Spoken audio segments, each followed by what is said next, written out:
பாட்டை நம்ம மறுபடியும் பாடுவோம். ட்ரம் இல்லாமல் பாடுவோம். ட்ரம் இல்லாமல்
அன்புடன் காலை நற்கரணை ஆராதனைக்கு அன்புடன் வரவேற்கிறோம்.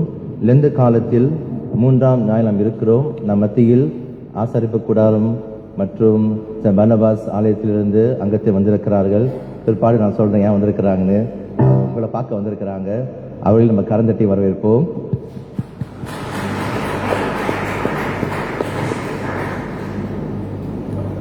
ஆரம்ப வசனம்,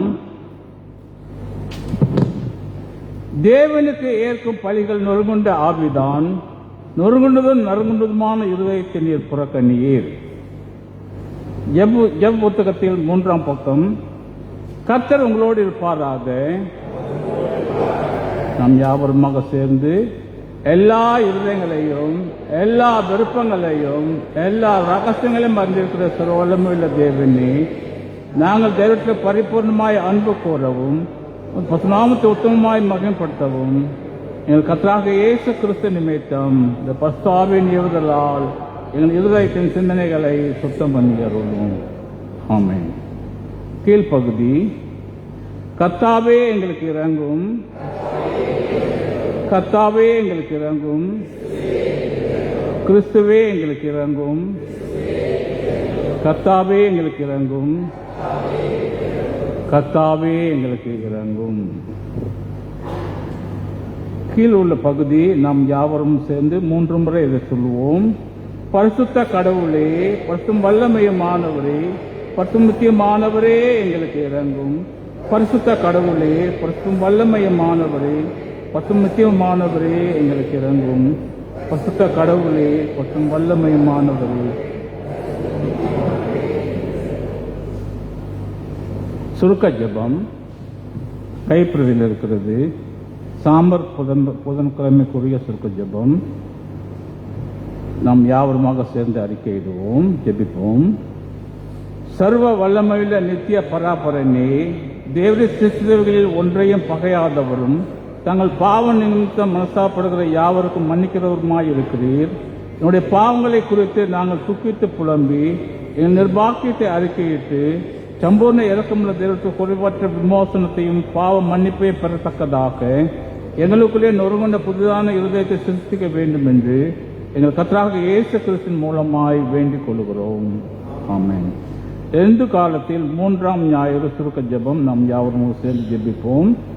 எல்லாம் வல்ல கடவுளே, மிகுந்த அன்புள்ள குமாரன் மகிழ்வடையும் முன் முதலில் பாடுபட்டு மகிமையில் பிரவேசிக்கும் சிலுவையின் மரணத்தை உத்தரித்தாரே, நாங்கள் சிலுவையின் பாதையில் நடந்து அது ஜீவனுக்கும் சமாதானத்துக்கும் வழி என்பதை கண்டு கொள்ள இரக்கமாய் கிருபை செய்தல் வேண்டும் என்று எங்கள் ஆண்டவராக இயேசு கிறிஸ்துவின் மூலமாய் வேண்டிக் கொள்கிறோம். ஆமென். 10 கட்டளைகள் 27ஆம் பக்கம் ஜெப புத்தகத்தில். ஜெபம் செய்வோம். சபை அமரெல்லாம் மனப்படியெல்லாம். நமது ஆண்டவராக இயேசு கிறிஸ்து கூறினதாவது, நீங்கள் என்னில் அன்பு கூர்ந்தால் என் கட்டளைகளை கை கொள்ளுங்கள்.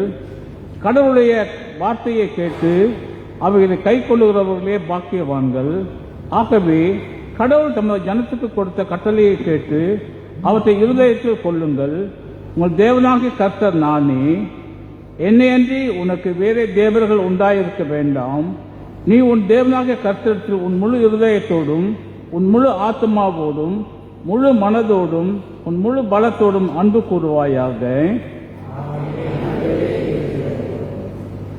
நீ உனக்கு எவ்விதமான விக்கிரகங்களையும் உண்டாக்க வேண்டாம். கடவுள் ஆவியாகவே இருக்கிறார். அவரை தொழுது கொள்ளுவர்கள் ஆவியோடும் உண்மையோடும் அவரை தொழுது கொள்ள வேண்டும். நீ உன் தேவனாக கர்த்தருடைய நாமத்தை வீணிலே வழங்காதிருப்பாயாக. நீ பக்தி வினயத்தோடு ஆராதிப்பாயாக. நீ ஆண்டவருடைய நாளை நினைவு கூர்ந்து அதை பரிசுத்தமாய் ஆசரிப்பாயாக. கிறிஸ்து மரித்தெழுந்து எழுந்தார். பூமி குருவிகள் அல்ல, மேலானவைகளையே நாடுங்கள். உன் தகப்பனையும் உன் தாயையும் கனம் பண்ணுவாயாக. கடவுளுடைய பணிவிடைக்காரராய் ஜீவியுங்கள். எல்லாரையும் கனம் பண்ணுங்கள். சகோதர ஐக்கியத்தை விரும்புங்கள். கொலை செய்யாதிருப்பாயாக. உன் சகோதரனுக்கு விரோதமாக கோபத்தை வளர்க்காதிருப்பாயாக. தீமையை நன்மையினாலே வெல்லு. விபச்சாரம் செய்யாதிருப்பாயாக. உன்னுடைய சரீரம் பரிசுத்த ஆவியின் ஆலயம் என்று அறியுங்கள். களவு செய்யாதிருப்பாயாக. நீங்கள் நேர்மையுடன் வேலை செய்து தேவை உள்ளவர்களுக்கு உதவுங்கள். பொய் சாட்சி சொல்லாதிருப்பாயாக. யாவரும் உண்மையை பேச கடவர். பிறர் பொருளை இச்சையாதிருப்பாயாக. இயேசு சொன்ன வார்த்தைகளை நினைவு கூறுங்கள். வாங்குகிறதை பார்க்கலும் கொடுப்பதே பாக்கியம். உன்னை போல உன் சகோதரனையும் நேசி. அதுவே நியாயப்பிரமாணத்தின் நிறைவேறுதலாய் இருக்கிறது. சபையார் அமரவும். இப்பொழுது வேத பாடங்கள் வாசிக்க கேட்போம்.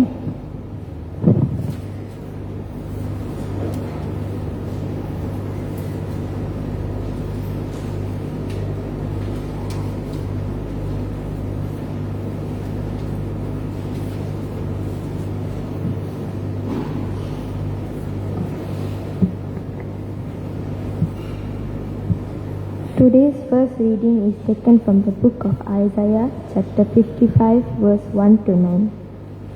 Isaiah, chapter 55, verse 1 to 9.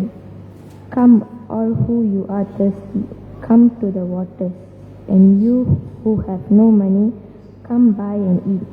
Come buy wine and milk without money and without cost. Why spend money on what is not bread and your labor on what does not satisfy? Listen to me and eat what is good, and you will delight in the riches of fare. Give ear and come to me. Listen that you may live, and I will make an everlasting covenant with you. My faithful love promised to David. See, I have made him a witness to the people, a ruler and commander of the peoples. Surely you will summon nations you not know, and nations you do not know will come running to you, because of the Lord your God, the Holy One of Israel, and he has endowed you with splendor. Seek the Lord while he may be found, call on him while he is near. Let the wicked forsake their ways and the unrighteous their thoughts. Let them turn to the Lord, and he will have mercy on them, and to our God, for he will freely pardon. For my thoughts are not your thoughts, neither are your ways my ways, declares the Lord. As the heavens are higher than the earth, so are the ways higher than the ways, and my thoughts than your thoughts. This is the word of God.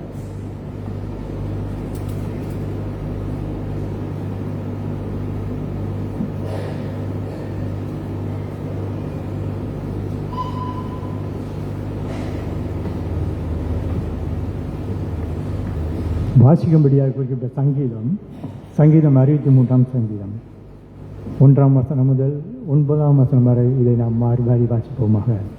சங்கீதம் 63ஆம் சங்கீதம் 1ஆம் வசனம் முதல் 9ஆம் வசனம் வரை. தேவனே, நீர் என்னுடைய தேவன், அதிகாலமே உம்மை தேடுகிறேன். வறண்டதும் விடாய்த்ததும் நீரற்றதுமான நிலத்தின் என் ஆத்மா உம்மையில் தாகமாக இருக்கிறது. என் மாம்சமானது உம்மை வாஞ்சிக்கிறது.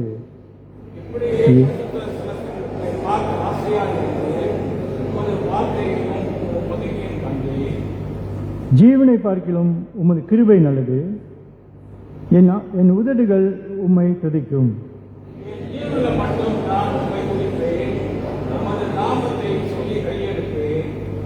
இனத்தையும் கொழுப்பையும் உண்டது போல என் ஆத்மா திருப்தியாகும். என் வாய் ஆனந்த களிப்புள்ள உதடுகளால் உம்மை போற்றும்.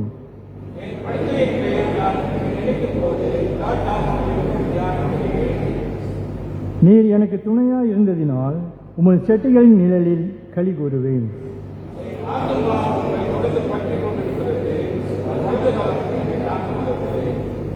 என் பிராணனை அழிக்க தேடுகிறீர்களோ பூமியில் தாழ்ந்த இடங்களில் இறங்குகிறார்கள். பிதாவுக்கும் குமாரனுக்கும் பரிசுத்தாவிக்கும் மகிமை உண்டாவதாக. எப்போதுமான மகிமை உண்டாவதாக. ஆமென். சபையார் அமரமும் 2ஆம் பாடம் வாசிக்கப்படும். 2ஆம் வேத பாடம் வாசிக்கப்படும்.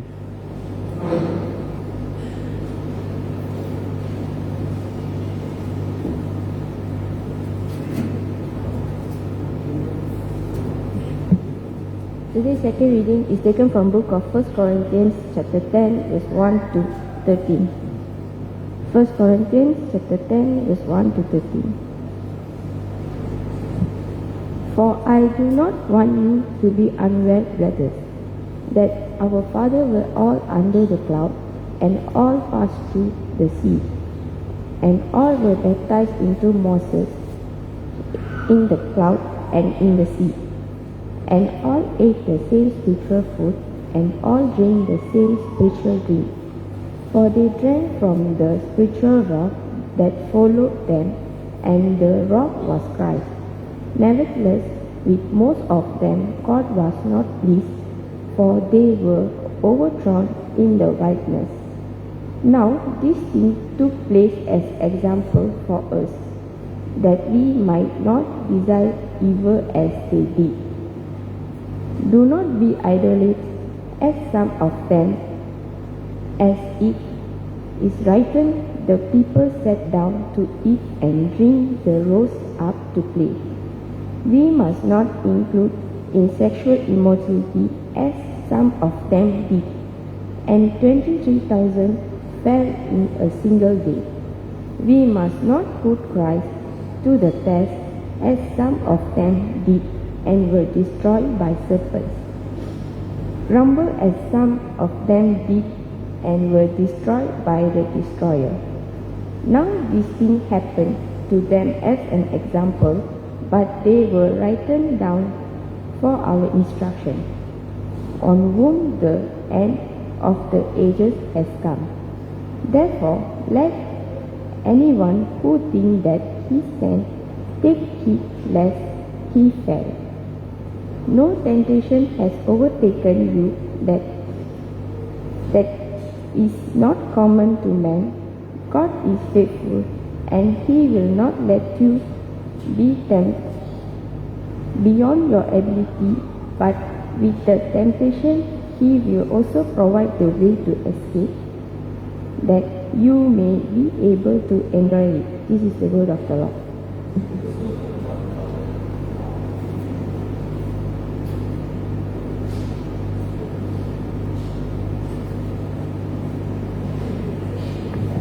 துதி பாடல் வேலை சபையார் எழுந்திருப்போம். இப்பொழுது ஆண்டவரை போற்றி துதிப்போம்.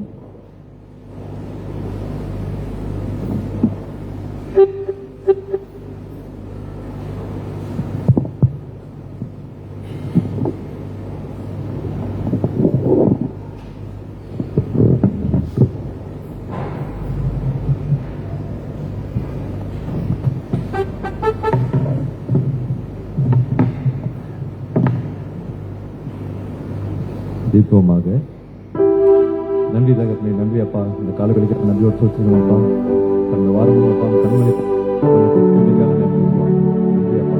நாளைக்கு காணும் தொடர்ந்து எங்கள் ஆசிரியர்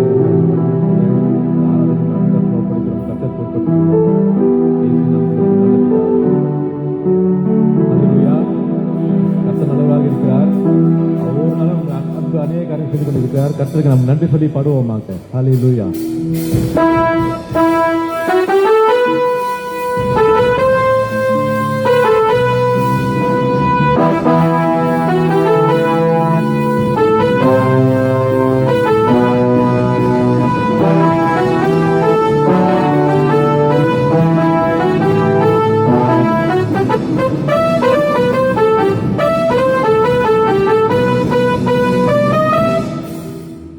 நன்றி பலிபீடம் கட்டுவோம், நல்ல தேவ நன்மை செய்வோம். நன்றி பலிபீடம் கட்டுவோம், நல்ல தேவ நன்மை செய்தார். தேவ நன்மை ஆயிரங்கள் சொல்லி சொல்லி பாடுவேன். தேவ நன்மை ஆயிரங்கள் சொல்லி சொல்லி பாடுவேன்.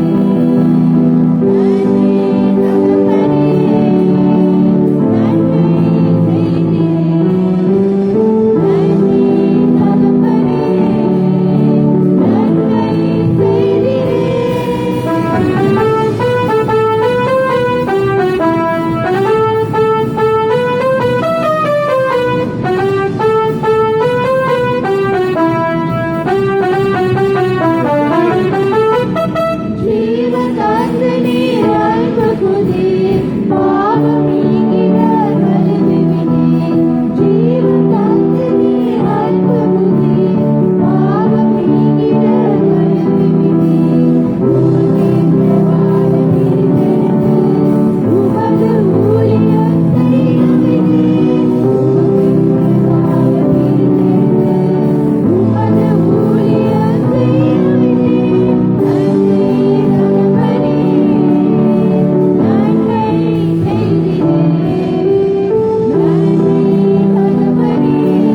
சங்கீதம் 30:10 சொல்லுகிறது, சிங்க குட்டிகள் தாழ்ச்சி அடைஞ்சு பட்டினி கிடைக்கும், கர்த்தரை தேடுவதற்கு ஒரு நன்மையும் குறைப்படாது. ஹல்லேலூயா, ஹல்லேலூயா. அந்த பாட்டு பாடுவோமாக.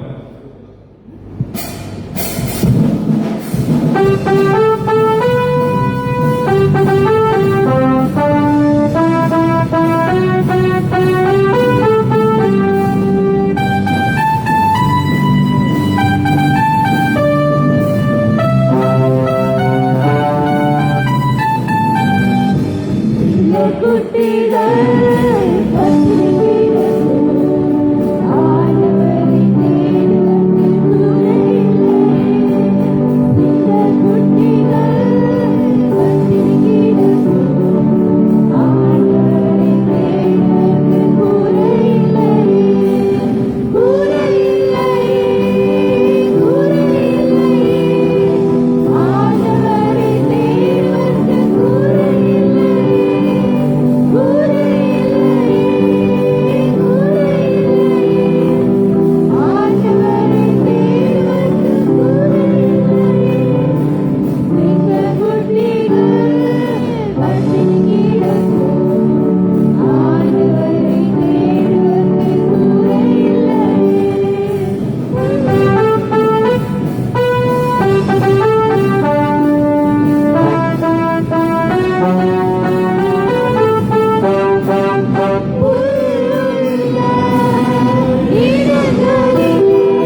கிருபைக்காக நன்றி சுவாமி, நன்றி அப்பா. ஹalleluya. நம் தேவன் பரிசுத்த தேவனாக இருக்கிறார். ஹalleluya. பரிசுத்தத்தோடு நம்ம அவரை தொழுது கொள்வோமாக. ஹalleluya. ஆமென். ஹalleluya.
அப்பா பொறுப்பட்டு கொடுங்க அப்பா இயேசு நாமத்தில் நல்ல பிதாவே.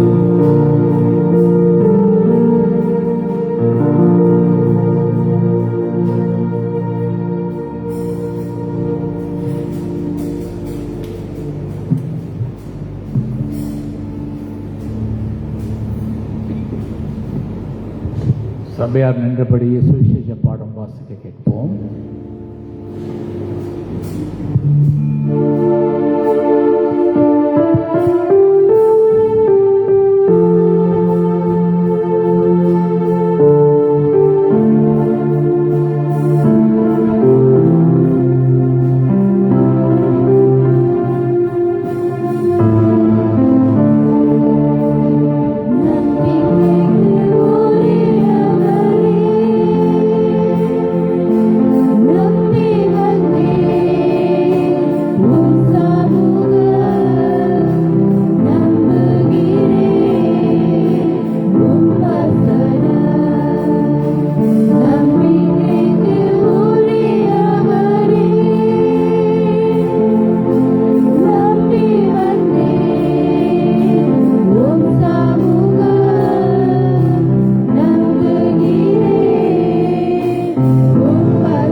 வாசிக்கும்படியாக சுவிசேஷ வாக்கியம் பரிசுத்த லூக்கா என்பது சுவிசேஷம் 13ஆம் அதிகாரம் 1ஆம் வசனம் முதல் 9ஆம் வசனம் வரை எழுதியிருக்கிற தேவனுக்கு மகிமை உண்டாவதாக. பரிசுத்த லூக்கா 13ஆம் அதிகாரம் 1ஆம் வசனம் முதல் 9ஆம் வரை. பிலாத்து சில கலிலேயருக்கு கலிலேயரோட இரத்தத்தை அவர்களுடைய பலிகளோடு கலந்திருந்தான். அந்த வேளையிலே அங்கே இருந்தவர்களில் சிலர் அந்த செய்தியை அவருக்கு அறிவித்தார்கள். இயேசு அவர்களுக்கு பிரதிபலமாக, அந்த கலிலேயருக்கு அப்படிப்பட்டவைகள் சம்பவித்ததினாலே மற்ற எல்லா கலிலேயரையும் பார்க்கிலும் அவர்கள் பாவிகளாக இருக்கிறார்கள் என்று நினைக்கிறீர்களோ? அப்படி அல்லவென்று உங்களுக்கு சொல்லுகிறேன். நீங்கள் மனம் திரும்ப போனால் எல்லாரும் அப்படியே கெட்டு போவீர்கள். சிலோவாமிலே கோபுரம் விழுந்து 18 பேரை கொன்றது. எருசலேமில் குடியிருக்கிற மனுஷர் எல்லாரும் அவர்கள் குற்றவாளிகளாக இருந்தார்கள் என்று நினைக்கிறீர்களோ? அப்படி அல்லவென்று உங்களுக்கு சொல்லுகிறேன். நீங்கள் மனம் திரும்ப போனால் எல்லாரும் அப்படியே கெட்டு போவீர்கள் என்றார். அப்பொழுது அவர் ஒரு ஊமையையும் அவர் சொன்னார். ஒருவன் தன் திராட்சை தோட்டத்தில் ஒரு அத்தி மரத்தை நட்டிருந்தான். அவன் வந்து அதில் கனியை தேடின போது ஒன்றும் காணவில்லை. அப்பொழுது அவன் தோட்டக்காரரை நோக்கி, இதோ 3 வருஷமாய் இந்த அத்தி மரத்தில் கனியை தேடி வருகிறேன், ஒன்றையும் காணவில்லை. இதை வெட்டி போடு, இது நிலத்தை ஏன் கெடுக்கிறது என்றான்.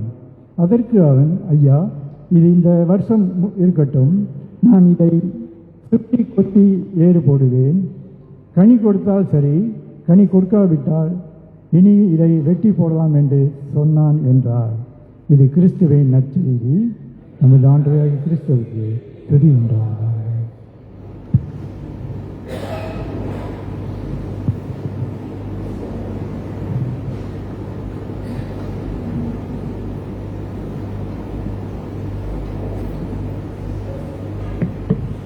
சபை அமருங்கள். மத்தியில் பாட்ரி லூக் கிருஷ்ணா இருக்கிறார்கள். தேவனச்சி எது கொண்டு வருவார்கள்.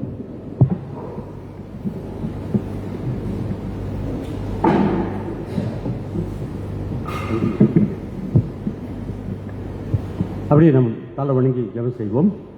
நேசிக்கிற நல்ல தகப்பனே, இந்த கால நேரத்தில் ஒரு சமூகத்தில் இருப்பது அது ஒரு பெரிய பாக்கியம் ஆண்டவரே. நான் நிற்பதும் நிர்மூலமாக இருப்பதும் சுத்த கிருபை. ஒரு சுத்த கிருபை எங்களை எப்போது சூழ்ந்து கொள்கிறதுக்காக நன்றி. அது இந்த விசேஷத்த நாளிலும் கூட நாங்கள் உமோடு கூட இடைப்படவும் நம்முடைய பாடல்கள் பிரசங்கங்கள் இந்த ஐக்கியத்தில் நீ கொடுத்த நல்ல தருணத்துக்காக நன்றி செலுத்துக்கிறோம். கர்த்தாவே, நாங்கள் ஆராதிக்கிற தேவன் உண்மை உள்ளவர் என்பதை இந்த நாளிலும் கூட நாங்கள் பார்க்க உதவி செய்வீராக. இந்த நாளிலே அடியேன் பேசுகிற வார்த்தைகளை ஆண்டவரே ஆசீர்வதித்து இது எங்களுக்கு போதுமானதாக இருக்கும்படியாக இயேசுவின் மூலம் ஜெபிக்க நல்லதாவே. ஆமென். கர்த்தர் நல்லவர். ரொம்ப நாளைக்கு ஒருபாடு நான் இங்கே வரேன். இருந்த போதிலும் பாஸ்டருக்கு நன்றி செலுத்துகிறேன். அவர் எனக்கு அந்த அனுமதி கொடுத்ததுக்காக. உங்களுக்காகவும் நான் ஜெபித்துக் கொண்டிருக்கிறேன். சார், இன்றைக்கு சற்று முன் வாசிக்கப்பட்ட பாடல் போட்டால் முதல் பாடல், அந்த பாடல் விசுவாசின் காதில் பாட இயேசு என்று பார்த்தேன். அப்போ நான் யோசனை பண்ணிக்கிட்டு இருந்தேன். சரி, என் தலைப்பு நிறைய எடுத்துச்சு. செல்ஃப் எக்ஸாமினேஷன், நம்மையே ஆராய்ந்து பார்க்குற ஒரு பகுதி இருக்குது. அதை விட சரி இது சிறப்பாக இருக்குன்னு சொல்லி நான் யோசித்தேன். ஒரு பாடல் கேட்டிருப்பீங்க, விசுவாசியே நீ பதறாதே, விசுவாசியே நீ கலங்காதே என்ற பாடல் வரும். விசுவாசி அப்படின்னா தேவனை உண்மையாக விசுவாசித்து அவருடைய வார்த்தையில் நடக்கும் பொழுது நீங்கள் பதற வேண்டாம், நீ கலங்க வேண்டாம், அவரோடு வரும்.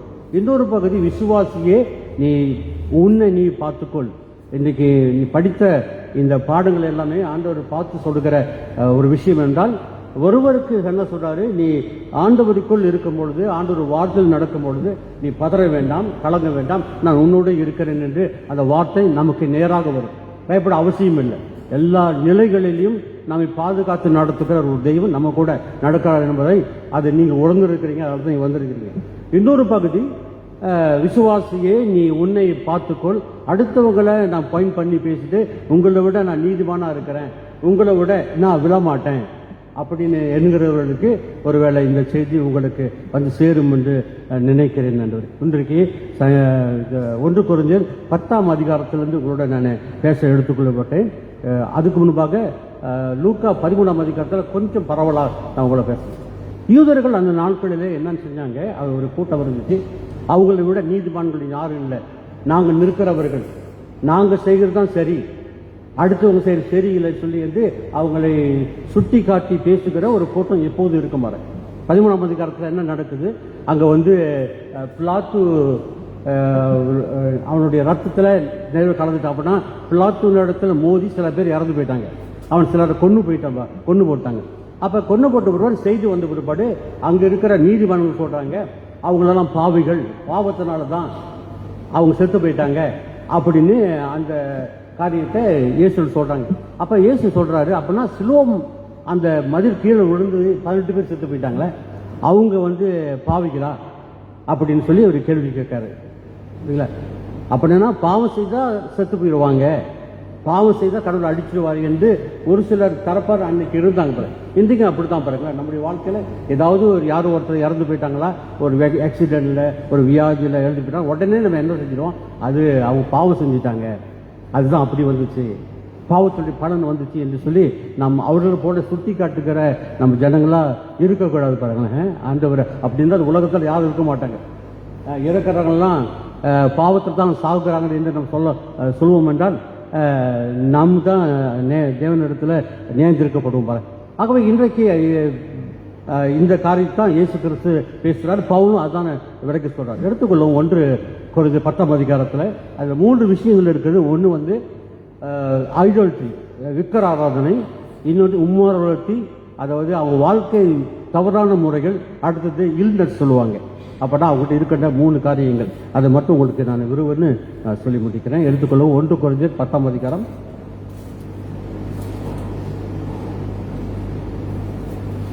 இப்படி இருக்க சகோதரரே, நீங்கள் எவைகளை அறிய வேண்டும் என்று நம்முடைய பிதாக்கள் எல்லாரும் மேகத்துக்கு கீழாக வந்தார்கள், எல்லாரும் சமுத்திரத்தில் வழி நடந்து வந்தார்கள். அதுக்கு முன்னே ஒரே ஒரு சம்பவம் எனக்கு ஞாபகம் வருது. நான் ஆரம்ப காலத்தில் ஃபுட்பால் விளையாடுவேன். நாங்கள் கம்பெனியில் நான் இன்னும் ஒரு சிலர் இருந்தாங்க. எல்லாம் எங்களுக்கு பயிற்சி கொடுத்து ஒரு ஜெர்மன். அதனால் எங்களுக்கு நல்லா பயிற்சி கொடுத்தனால நாங்கள் எதுக்கு பயப்பட மாட்டோம். ஏன்னா அந்த பயிற்சி அவ்வளோ நல்லா இருக்கிறோம். அப்போ ஜெயிச்சுட்டு தான் வந்தோம், நிறைய சபைகள் ஜெயிச்சு வந்தோம். அப்போ நாங்கள் நினச்சோம், நான் வந்து கிளைங்க காந்திஜிக்கு விளாண்டேன், கிளைங்க ரோவர்ஸ்க்கு விளாண்டேன், அப்புறம் இன்னொரு கப்டன் இருக்குது அதுக்கு நான் விளாண்டேன். அப்புறம் கம்பெனி வச்சுருந்தாங்க சாலம் ஃபுட்பால், அதுக்கு விளாண்டோம், அது லீக்கில் விளாண்டோம். அப்புறம் கேஎல் டிஜே இதெல்லாம் விளாண்டுட்டோம். பெரும்பாலும் நாங்கள் நிறைய நல்லா விளையாடுவோம். அதனால் எப்பொழுதுமே எங்களுக்கு வந்து நிறைய கிடைச்சிருக்கு. அதனால் எங்களுக்குள்ள ஒரு எண்ணம் இருந்துச்சு, எங்களை யாரும் வீழ்த்த முடியாது, நாங்கள் வி ஆர் ஸ்ட்ராங் அப்படின்னு எண்ணிக்கிட்டு இருந்தோம். அப்போ ஒரு முறை ஞாபகம் இல்லை, ஒரு டீம் கூட அந்த டீமை நாங்கள் அனலைஸ் பண்ணோம். விளாண்டுருக்கிறாங்க, இவங்க அவ்வளோ சரியில்லை, அதனால் இவங்களை நாங்கள் ஜெயிச்சிடுவோம் என்று சொல்லி ஓவர் கான்ஃபிடென்ட் இருந்துச்சு. அப்புறம் எங்களை நினச்சி நாங்கள் அவங்களா விழுந்துருவாங்க என்று நாங்கள் நினைச்சோம். ஆனால் அன்னைக்கு போய்ட்டு விளையாடும் பொழுது அதில் நாங்கள் படுதோல்வி அடைஞ்சிடுவாங்க. எங்களோட கணிப்பு என்ன, நாங்கள் சரியாக இருக்கிறோம், நாங்கள் அடிச்சிடுவோம் அப்படி இருந்தவங்க பார்த்தா அவங்க ரொம்ப வீக்கு. அவங்கள லீஸ்டில் பார்த்தா ரொம்ப தோற்று இருக்கிறாங்க. அவங்ககிட்ட நாங்கள் தோற்ற பிற்பாடு தான் எங்களுக்கு தெரியும், நாங்கள் ஓவர் கான்ஃபிடென்ட் இருந்துச்சு. அதே நேரத்தில் நாங்கள் தான் அப்படின்னு வந்த பிற்பாடு தான் நாங்கள் யோசிக்க ஆரம்பித்தோம். ஓகே, நாங்கள் யாரும் எடை போடக்கூடாது என்று சொல்லி அதன் பிற்பாடு தான் நாங்கள் வந்து எல்லாத்தையும் கவனித்து தான் நாங்கள் வளர ஆரம்பிச்சுவாங்க. அதை உங்களுக்கு பாருங்கள். அதான் விசுவாசியே நீ பதற வேண்டாம், கர்த்தருக்குள் இருப்பீர் என்றால், கர்த்தருக்குள் வாழ்வீர் என்றால் இது பயப்பட தேவையில்லை, கர்த்தர் நிச்சயமாக உங்களுக்கு வாழ்க்கையில நடப்பார். இன்னொரு பக்கம் அடுத்தவங்களை சுட்டி காட்டி அடுத்தவங்களை வந்து பேசி நான் தான் ஒழுங்காக இருக்கிறேன், நீங்களாம் சரியில்லை எண்ணுகிறவர்கள் நீங்களும் நான் மறந்துடும். அது ரெண்டு காலம் என்பது இஸ் ஆப்பர்ச்சுனிட்டி, கர்த்தர் இருக்கிற ஒரு வர பிரசாதம். இந்த நாட்களில் நீங்கள் எங்கே நிற்கிறீங்கன்னு ஒருத்தர், அதான் 1 கொரிந்தியர்ல பவுல் கடைசி எழுதுறாரு, நீங்கள் விழுந்து போகாதபடி நீங்கள் உங்களை பரிசோதியுங்கள் என்று எழுதுகிறார்கள். அடுத்தவங்களை சுட்டி காட்டி பேசுவதை காட்டிலும் நீங்கள் எந்த இடத்துல இருக்கிறீர்கள் என்று நீங்கள் இருந்தால் தான் நல்லா இருக்கும். இல்லைன்னா சோதனை வரும்போது அந்த சோதனையில் நம்ம விழுந்து போயிருந்து பவுல் எச்சரிக்கிறார்கள். ஆகவே பிரியமானவர்களே, இந்த 1 கொரிந்தியர் 10ஆம் அதிகாரத்தில் பவுல் எழுதும்போது, பவுல் அந்த கொரிந்தியர் புத்தகத்தை படித்தீங்களா, உங்களுக்குள்ள நிறைய வரங்கள் இருக்கு, நீங்க எல்லா வரங்களும் பெற்று இருக்கிறீங்க, உங்களால எல்லாம் முடியும் அப்படின்னு நீங்க நினைக்கிறீங்க. ஆனாலும் கூட அது சரியில்லை. குரங்கு கையில பூமாலை கொடுத்த மாரி, குரங்கிட்ட பூமாலை கொடுத்தா என்ன செய்யுது, ஓ அழகா இருக்கேன், என்ன போல யாரும் இல்லை அப்படின்னு மாலை போட்டுக்கிட்டு வந்து உங்களை காட்டுமா? காட்டாது. அது என்ன செய்யும் தெரியாது இல்லையா, அது பிச்சு போட்டுரும் பாரு. இதுதான் அந்த கொருந்து சபை நடந்துச்சு. வரங்கள் இருந்துச்சு, அந்த வரங்களை வந்து சரியா பயன்படுத்தாதபடி அந்த வரங்களை அவங்கள மேன்மைப்படுத்தி அடுத்தவங்களை அவங்க குற்றத்தை ஆரம்பிச்சாங்க. ஆரம்பத்திலிருந்து பவுல் பேசுறார்.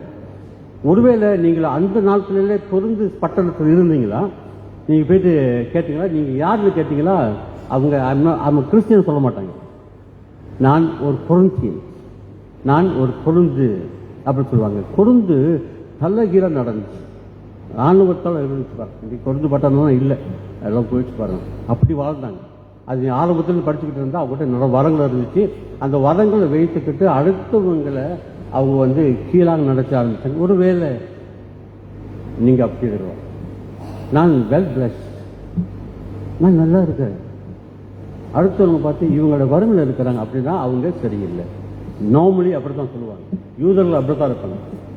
ஒரு பரதேசியை பார்த்தாங்களா அல்லது லாசரு பார்த்தாங்களா, நீ இப்படித்தான்டா, நீ இப்படித்தான் வாழணும், ஏன்னா உனக்கும் கடவுள் சம்மதம் இல்லை, அதனால தான் நீ இந்த பஞ்சத்தில் இருக்கிறேன், நீ அப்படித்தான் இருக்கணும் அப்படின்னு விலகி போனா. நீ பார்த்தீங்களா, அப்படின்னு குற்றம் சாட்டி சொல்லுகிற கூட்டம் தான் அங்கே இருந்துச்சு.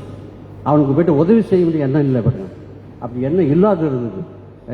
அதே போலதான் இன்னைக்கு நீங்கள் நானும் ஒருவேளை இருக்கிறோம். நீங்க நல்லா இருக்கிறீங்க, அடுத்தவங்களை பார்த்து அவங்க நல்லா இல்லைன்னா உடனே வந்து இவங்களுக்கு கடவுள் சம்பந்தம் இல்லாத வாழ்றாங்க, அதான் கடவுள் வச்சிருக்கிறீங்க, இன்னொம்லாம் இதான் சொல்லுவாங்க. இந்தியாவில் போனால் அப்படிதான் சொல்லுவாங்க, அவன் அடிபட்டு செத்துட்டானா, அதில் பாம்பு குடி செத்துட்டானா, அதில் ஏதாவது நடந்துச்சுன்னா சொல்லிடுவாங்க இவனுக்கும் கடவுளுக்கு சம்பந்தம் இல்லை, கத்தரை அடிச்சுட்டாரு என்று சொல்லி சீக்கிரத்தில் நான் அவங்கள வந்து நியாயம் தருவோம். நம்மகிட்ட இருக்கு பாருங்க, நம்மளும் செஞ்சிருக்கோம் இல்லையா, அப்படி செஞ்சிருக்கு பாருங்க. இப்போ கலிபோர்னியாவில் வந்துச்சு, எல்லாம் நிறைய பேர் சொல்றாங்க இல்லை அது எல்லாமும் பாவம் செஞ்சுட்டாங்க, அதுதான் கர்த்தர் அக்கினியை கொண்டு வந்து எடுத்தாரு என்று சொல்லிடும் பாருங்க, சொல்லிடுறோம். ஒருவேளை அது இருக்குமா இருக்க நான் நேர்ந்து இருக்க வரல, அது தப்பு. அது அங்கே நடந்ததுக்காக அவங்க எல்லாம் செஞ்சுட்டாங்க என்று சொல்லி நம்ம சொல்றது ரொம்ப தவறு. ஆகவே தான் கொருந்து சபைக்கு ஆண்டவர் எழுதப்படும் போது இந்த 3 காரியத்தை எழுதுவார். ஒன்று ஐடோல்ட்ரி, விக்கிராராதனை, இன்னொன்று இம்மோரலிட்டி, அவருடைய வாழ்க்கை முறைகள், தவறான முறைகள், அது இல்னஸ், ஒரு நோய் இருந்துச்சு. அந்த நோயை பற்றி 3 காரியத்தை நான் பேசுவேன். முதல்ல பவுல் எழுதும் போதே சொல்றாரு பாருங்க, அவர் சொல்றாரு, இஸ்ரவேல் ஜனங்கள் அவங்க இப்படி இருக்க சகோதரரை நீங்கள் எவைகளை அறிய வேண்டும் என்று விரும்புகிறேன். நம்முடைய பிதாக்கள் எல்லாரும் மேகத்துக்கு கீழாக வந்தார்கள், எல்லாரும் சமுத்திரத்தின் வழியாக நடந்து வந்தார்கள். அப்பனா ஆண்டவர் அவங்க எகிப்திலிருந்து கொண்டு வரும்போது எல்லாம் ஒன்றா வந்தாங்க, சிவந்த சமுத்திரம் வழியாக வந்தாங்க. அந்த ஒரு வனாந்தரத்தில் வரும்போது அக்கினி இருந்துச்சு, மேக ஸ்தம்பம் இருந்துச்சு, எல்லாம் அதுக்குள்ளே தான் வந்தாங்க. எல்லாமே நடந்தது, கர்த்தர் அவங்க கூட இருந்தாங்க. ஆனால் அவங்கள மேலே கடவுள் பிரியமா இல்லை. நல்லா கவனிங்க, கர்த்தர் அவங்களை கூட்டி வந்தார். அவங்க வனாந்தரத்தில் வரும்போது இரவுல அக்கினி ஸ்தம்பம், பகலில் மேக ஸ்தம்பம் நடந்து கொண்டு வந்தது. அதை வைத்து அவங்க நினைச்சாங்க கர்த்தர் அவங்களோட இருக்கிறார் என்று நினைச்சாங்க. அவர் சுட்டி காட்டார், இல்லை, அவங்க மேலே பிரியமா இல்லை என்று சொல்லி எழுதுகிறார். அதுக்கு ஒரு காரணம் என்றால் ஐடால்ட்ரி இல்லையா? யாத்திராகம் 32ஆம் அதிகாரத்தில் படிச்சுக்கலாம், அதுலேருந்து படிக்கணும். 32ஆம் அதிகாரத்தில் நீங்கள் படிங்க. மோசே மலை மேலே போகிறாரு. அவர் கூட போன ஒரு ஆள் ஜோஷுவா கூட இருந்தார். ஜோஷுவா ஆண்டோடு கலந்துட்டாங்க. யாரெல்லாம் நான் சொல்கிறேன் எனக்கு ஒரு விஷயங்க, யாரெல்லாம் பாஸ்டரோடு இணைந்து நீ செய்கிறீங்களோ நீங்கள் ஆசீர்வதிக்கிறீங்க. It's like that.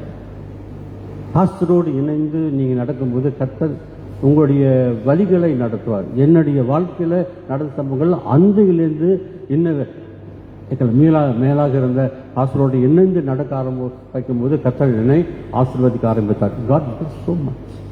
I learn. ஏன்னா எனக்கு மேலே உள்ளவங்க, அப்போ பாஸ்டராக இருக்கிறவங்க கர்த்தரால் அனுப்பப்பட்டவராக இருக்கிறனால அவரோட கூட சேர்ந்து நடக்கும்போது கர்த்தர் கேலேப் அதுதான் நடந்துச்சு. கேலேப் மோசேயுடைய வாழ்க்கையை பார்த்து அப்படியே அடாப்ட் பண்ணிக்கிட்டான், எடுத்துக்கிட்டு அவரை போல நடக்க ஆரம்பித்தான். ஆகவே தான் அடுத்த டிரான்சிஷனு கர்த்தர் அனுப்பினார். அடுத்த வாலிபர்கள், ஒரு வாலிபர்கள் இருக்கிறீங்க அல்லது நிறைய பேர் இருக்கிறீங்க, நீங்கள் அவரோடு கூட நடப்பீர்கள் என்றால் கர்த்தர் நிச்சயமாக ஆசீர்வதிப்பார். இப்போ மேலே மோசே மேலே போயிட்டாரு, கேலேப் போனார். போன மேலே பிற்பாடு ரொம்ப நாளாச்சு. எதுக்கு போனார் மேலே? அவர் தேவனோட ஆராதிக்க ஆரம்பித்தார். இந்த இஸ்ரவேல் ஜனங்களை கொண்டு போகணுமே, இவங்க வணங்கா கருத்து உள்ள ஜனங்கள், கொஞ்சம் கூட வணங்க மாட்டாங்க, இவங்கெல்லாம் அப்படி நிற்கக்கூடியவங்க, நாங்கள் சரியாக தான் இருக்கிறோம், நாங்கள் நல்லதாக இருக்கிறோம் அப்படி சொல்லக்கூடியவர்களுக்கு நான் என்ன தான் செய்ய முடியும்? சில சமயங்களில் அப்படி நம்மளும் இருக்க மாட்டோம், யார் சொன்னாலும் கேட்க மாட்டோம் இல்லையா? நான் அப்படி நடக்கக்கூடிய நிறைய இருக்க செய்கிறேன். அதனால அவன் மேலே போய் சொல்றாரு, இந்த ஜனங்களை கொண்டு போறதுக்கு என்னால் முடியாது. அதனால ஒரே ஒரு வழி, முழங்கால் பாடிட்டு அவன் ஜெபிக்க ஆரம்பிக்கும் போது வர தாமதித்து பொழுது 40 days மேலே இருக்கிறாரு, தண்ணி இல்லை, எல்லாம் இருக்கிற என்ன ஜனங்களுக்கு. பாஸ்டர்ஸோடைய வாழ்க்கையை நீங்க படிச்சு பார்த்தீங்க, அவங்க தூக்குறது குறைவா தான் இருக்கும். இல்லை லெந்து காலம் வரும்போது, மற்ற காலங்கள் வரும்போது, பிகாஸ் நான் 40 years ஊழியத்தில் கடந்து வந்திருக்கிறேன், பாஸ்டரோட இணைந்து வந்திருக்காங்க, தெரியும் என்ன செய்யணும். டெவலப் தூக்கம் குறைவாக இருக்கு. அன்று ஜனங்களை கொண்டு போகணுமே, இந்த திருச்சபைக்கு அடுத்த இதுக்கு ஒரு நல்ல ஒரு பாஸ்டர் வரணுமே, இந்த ஜனங்களாம் ஆராதிக்கணுமே, வாலிபர்கள்லாம் இன்னைக்கு விழுந்து போகிறாங்களே அப்படின்னு அவங்க நேரப்பட்டு அதுக்காக ஜெபிக்கிறாங்க, எல்லாம் ப்ரிப்பேர் பண்ணுறாங்க, அது மேலே பண்ணிக்கிட்டு இருக்காங்க. அது உங்களுக்கு கண்டிப்பாக தெரியணும் பாரு. அதனால தான் ஆண்டவர் சொன்னார், உங்கள் வீட்டுக்கு ஊழிக்காரன் வரும்போது அந்த ஊழியக்காரனுக்கு நீ கனம் கொடுக்கும்போது நீ ஆசீர்வதிக்கப்படுவே. அங்கே வர ஒரு போதகரை நீங்கள் மதிக்க வேணும்னா தூசை தள்ளிட்டு வந்துடுவான், அப்படின்னா அந்த வீட்டில் இருக்கிற சமாதானம் எடுக்கப்படும் என்று ஆண்டவர் எல்லாம் அழகாக சொல்லியிருக்காரு. இல்லை செஞ்சு பாருங்க. உங்கள் வீட்டில் வாலி பிள்ளைங்களாக இருக்கிறாங்களா, பாஸ்டரோட இணைந்து போட்டு ஊழியத்துக்கு அனுப்புவோம். 1900 நினைக்கிறேன், ஒரு 21 வயசில் நான் ரசிக்கப்பட்ட பிற்பாடு நாங்கள் ஒரு டீம் இருந்தோம், ஒரு 6-7 பேர் இருந்தோம். நம்ம அண்ணன் சாமி ஒரு ஜெர்மன், அவரோடு கூட சேர்ந்து ஊழிச்சு கிட்டத்தட்ட 10 வருஷம் நாங்கள் அவரு கூட ஊழியம் செய்யும்போது எங்களுக்கு ஒரு எண்ணம் கிடையாது, கல்யாணம் பண்ணணும், வீடு வாங்கணும், ஒரு எண்ணமே கிடையாது. எங்களுக்கு எல்லாம் டோட்டலாக யோசிச்சு தான் அப்படி ஓடணும். அவர் எங்கெல்லாம் போனாலும் ஓடிக்கிட்டு. அது நிமித்தம் நினைக்கிறேன், அது நிமித்தம் எனக்கு இந்த அளவுக்கு கர்த்தர் வச்சிருக்கிறாரு. என் பிள்ளைகளும் நல்லா இருக்கிறாங்க பாரு. It is some miracle. நீங்கள் உங்கள் பிள்ளைகளை நீங்கள் பாஸ்டரோட இணைந்து போங்க, அது ஊழி செய்ய பாருங்க, யூ வில் பி பிளஸ்ட். அதனால தான் ஜோஷுவா ஜனங்களை கொண்டு போகிறதுக்கான விலனை கொடுத்தார். ஆனால் மேலே போயிட்டு கீழே இறங்கி வரும்பொழுது, மேலே போயிருக்காங்க, கீழே இருக்கிற ஜனங்க என்ன செஞ்சாங்க, எல்லாம் செஞ்சுருப்பாங்க. கீழே அவர் வரமாட்டார், அவர் வயசாச்சு, அவங்க ஆட்டோமேட்டிக்காக வர. அதனால நம்ம கொண்டு வந்த தெய்வத்துக்கு எல்லாத்தையும் நகையெல்லாம் கழட்டுங்க அப்படின்னு சொல்லி அவங்க வந்து ஒரு கண்ணுக்குட்டியை வறுப்பித்து இதுதான் எங்களுக்கு கொண்டு வந்த தெய்வம் என்று சொல்லிட்டாங்க. கொஞ்ச நேரத்தில் அவங்க மறந்து போயிட்டாங்க. எவ்வளோ அற்புதங்களை காமிச்சாரு, எவ்வளோ நடந்துச்சு. கண் முன்னாக சமுத்திர சமுத்திரம் பிரிக்கிறத பார்த்தாரு, என்னென்னமோ நடந்துச்சு. இதெல்லாம் கண் முன்னா பார்த்து கூட இப்போ என்ன செய்யறாங்க, கொஞ்ச நேரத்தில் கடவுளை மறந்து போய் இயேசுவை தவிர வேறு தெய்வம் இல்லை, அவர் மாத்திரம் இறங்கி வந்தார். இறையில் என்றாலே அவர் தான். இறை என்றால் இறைவன் கீழே இறங்கி வந்து நம்மளோட தங்க வந்தார். இது எந்த மார்க்கத்திலும் இல்லை. அவர் கீழே இறங்கி வந்து நம்மளோட தங்க வந்திருக்கிறார். அதை புரிஞ்சு கொண்டீங்களா, உங்களுக்கு தெய்வம், அந்த தெய்வம் என்ன செய்யறான்னு உங்களுக்கு தெரியும். ஆனால் அவங்க சீக்கிரத்தில் மறந்து போய் எல்லாம் விக்கிர ஆராதனை செய்ய ஆரம்பிச்சாங்க. நீங்கள் செய்யறீங்களா? நீங்கள் சில வழிபாடு செய்கிறது இல்லை, மற்ற செய்யறது. ஆனால் இன்னும் செய்கிறீங்க. என்ன செய்றீங்க? கடவுள் கொஞ்சம் தள்ளி விட்டுட்டு நீ அப்படி எடு, நான் என் வேலையை முடிச்சுட்டு பின்னால் வரேன். எதெல்லாம் ஆண்டவரிடத்திலிருந்து பிடிக்கிறதோ அதெல்லாம் விக்கிராராதனை. இன்னைக்கு ஆராதனை, இந்த ஆராதனை 3 நாளைக்கு வரமாட்டேன் நான் அப்படின்னா இட்ஸ் ஆல்சோ இட்ஸ் அடல்ட்ரி. நீ ஒரு கிறிஸ்டியனா இருக்கிறீங்க, கடவுளுக்கு முதலிடம் கொடுக்காதபடி அதை தள்ளி போட்டுட்டு நீங்க உங்களுடைய கவனத்தை உலகத்துக்கோ மற்றொருக்கோ நீங்க செய்யும் பொழுது அது நீங்க விற்கிறார்கள். இந்த லெந்து காலம் என்பதை உங்களை ஆராய்ந்து பார்க்கணும். அதான் சொல்ல, விசுவாசியே உங்களை நீங்க ஆராய்ந்து பார்க்கணும், உங்களை நீங்க கவனித்து பார்க்கணும். எங்க நிற்கிறது உங்களுக்கு தெரியும், யூஎஸ் அனலைஸ் பண்ணணும் பாருங்க இல்லையா. டயபிட்டிஸ் இருக்கிறவங்க, ப்ரெஷர் இருக்கிறவங்க, நான் இடையில ஒரு முறை நினைக்கிறேன் ஒரு 5 வருஷத்துக்கு முன்னே டாக்டர்கிட்ட பார்க்க போனேன். அப்போ எனக்கு வந்து நான் பேக்கன் ஹாஸ்பிட்டல் போகும்போது அவர் சொன்னார், you had some mild heart attack அப்படின்னு சொல்லியிருந்தாங்க. அப்போ நான் நினச்சேன், என்னடா ஒரு சைன் இல்லையான்னு சொல்லிட்டு நான் வந்து ஒரு டாக்டர் அங்கே இருந்தார், அவர் பேர் ஹென்ரிச்சியா, இட்ஸ் கார்டியாலஜிஸ்ட், அவரை பார்க்க போனேன். உடனே அங்கே ரிப்போர்ட் பண்ணாங்க. அவங்க ரிப்போர்ட் பண்ணி பார்த்துட்டு சொன்னார், நத்திங் இல்லை, ஒன்றும் இல்லை, நல்லா இருக்கு. பட் எனிவே நீ வந்து ஒரு ப்ரெஷரை வந்து ஒரு 3 மாதத்துக்கு பார்த்துட்டு வா, அப்புறம் டயபிட்டிஸை பார்த்து வா சொன்னார். ஸோ நான் அதை பார்த்துக்கிட்டே இருந்தேன். ஸோ ஒரு 3 மாதத்துக்கு என்னை பார்த்துக்கிட்டு இருந்தேன். அந்த ப்ரெஷர் கணக்காக இருந்துச்சு. அவர் சொன்னார், ஐயோ ஓகேன்னு சொல்லிட்டாரு. அப்போ என்ன நான் ஆராய்ந்து ஒரு 3 மாதம் நான் ஆராய்ந்து பார்த்தேன். காலையில், மத்தியானம், இரவு எடுத்து ப்ரெஷர் எடுத்து பார்த்துக்கிட்டேன். அதே போல் கிறிஸ்துவ வாழ்க்கையில் நீங்கள் எங்கே நினைக்கிற உங்களுக்கு தான் தெரியும். வேர் யூ ஸ்டாண்ட் உங்களுக்கு தெரியும் பாரு. நீ கிட்ட இருக்கிறீங்களா, தூரமாக இருக்கிறீங்களா என்று இந்த லெந்து காலத்தில் எல்லா காலத்திலும் அவர் செய்வார். அதான் பவுல் எழுதுறாரு, விசுவாசியே. லூக்கா 13ஆம் அதிகாரத்தில் யூதர்கள் சொன்னார், இன்னும் கவனமாக அப்படின்னு சொன்னார். அவன் மேலே போயிட்டு வரும்பொழுது அவங்க என்ன செஞ்சாங்க, விக்கிர ஆராய்ச்சினாங்க. நீங்கள் எங்கே இருக்கிறீங்க? விக்கிர ஆராதனை என்பது ஆண்டவருக்கு விரும்பாதது. ஆண்டவருக்கு எது பிடிக்கலையோ அதன் உடனே இம்மிடியட்லி தூக்கி எறிஞ்சு. உன் கண் உனக்கு இதழ உண்டாக்குனா கண்ணை பிடிக்க போடு, அதில் கை இதெல்லாம் கை வெளியே போடு. அப்படின்னா உன்னை நண்பன் ஒருத்தர் இருக்கிறார், அவர் என் விசுவாசத்துக்கு பாதிப்பு கொண்டு வருகிறார் இருந்தால் உடனே இமடியை விட்டு கட்டி அதை நீ வளர விட்டால் நாளைக்கு அவங்களே உன்னை கன்னியா மாட்டிடுவாங்க.